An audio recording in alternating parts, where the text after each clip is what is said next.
नमस्कार, मी समदा प्रवीण होळकर इयत्ता तिसरी समजा पब्लिक स्कूल शमशनगरची विद्यार्थिनी आज विषय मांडत आहे जाणता राजा अजितदादा पवार। तर जाणता राजा म्हणजे काय? जाणता राजा म्हणजे जो राजा किंवा जो नेता स्वतःसाठी नाही तर जनतेसाठी जगतो तो म्हणजे जाणता राजा।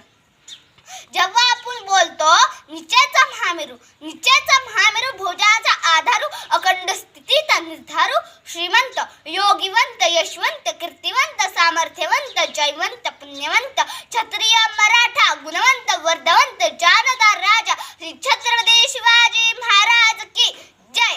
बघा ही शिवगर्जना देतात सर्वांच्या ओठांवर श्री छत्रपती शिवाजी महाराज की जय असंच येणार।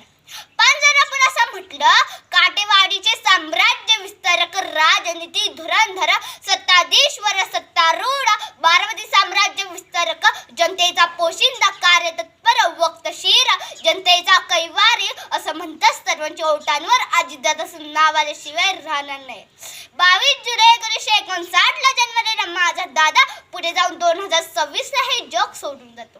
अहो 1959 ते 2026 1959 ते 2026 माझा दादा जगलाच किती? अवघी 66 वर्ष। पण त्या 66 वर्षात असा जगला विरोधकांना घाम पडण्याचे सामर्थ्य फक्त आमच्या दादाकडेच होते। खरं तर बारामतीकरांना अजितदादा अनंतराव पवार हे संपूर्ण नाव घेण्याची कधी गरजच लागली नाही, कारण अजितदादामुळे दादा ह्या शब्दाला इतकं वजन आलं होतं। दादा हा शब्दच आम्हाला इतका वजनदार वाटायचा तर विचार करा ती व्यक्ती किती वजनदार असेल। म्हणून म्हणावशी वाटतं फुलांचा इतिहास काळ्यांनी लिहिला, रात्रीचा इतिहास चांदण्यांनी लिहिला तर बारामतीचा इतिहास पवार कुटुंबानेच लिहिला। अजितदादा बारामती मतदारसंघातून अनेकदा निवडून आले, त्यांनी अनेक विकासांचे कामे केले, त्यांच्या कामामुळे त्यांना दादा ही ओळख मिळाली होती। आपल्या सर्वांचे लाडके नेते अजितदादा पवार पुढे जाऊन 28 जानेवारी 2026 ला हे जग सोडून जातात। बारामतीकरांसाठी हा काळा दिवस ठरतो।